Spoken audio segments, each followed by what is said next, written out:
கர்ப்பம் தரிக்கிறதுக்கு முன்னாடியும் சரி, கர்ப்ப காலத்திலயும் சரி, நம்ம என்ன மாதிரியான ஃபுட்ஸ எடுத்துக்கணும் அப்படின்னு பார்த்தீங்கன்னா, ஒரு நாளைக்கு 5 சர்விங்ஸ், அதாவது சர்விங்ஸ் அப்படின்னு சொல்றது 5 பவுலாவது நம்ம ஃப்ரூட்ஸ் அண்ட் வெஜிடபிள்ஸ் எடுத்துக்கணும். ஸோ வந்து ரெகுலராகவே பார்த்தீங்கன்னா, சீசனல் அந்தந்த காலகட்டத்துக்கு என்னென்ன ஃப்ரூட்ஸ் வந்து நம்மளுக்கு சீசனலா அவைலபிளா இருக்கோ, அத கண்டிப்பா எடுத்துக்கணும். முடிஞ்ச வரைக்கும் எனக்கு இந்த ஃப்ரூட் பிடிக்காது அப்படின்னு சொல்றத தவிர்த்துட்டு, அந்தந்த சீசன்ல என்னென்ன ஃப்ரூட்ஸ் அவைலபிளா இருக்கோ, அத நம்ம எடுத்துட்டு வரலாம்.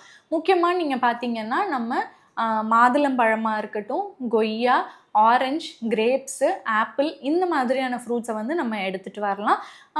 ஈவன் அதர்வைஸ் நம்ம வந்து இந்த சப்போட்டா, வாட்டர்மெலன் இந்த மாதிரியான ஃப்ரூட்ஸ கூட நம்ம வந்து ரெகுலரா எடுத்துட்டு வரலாம்.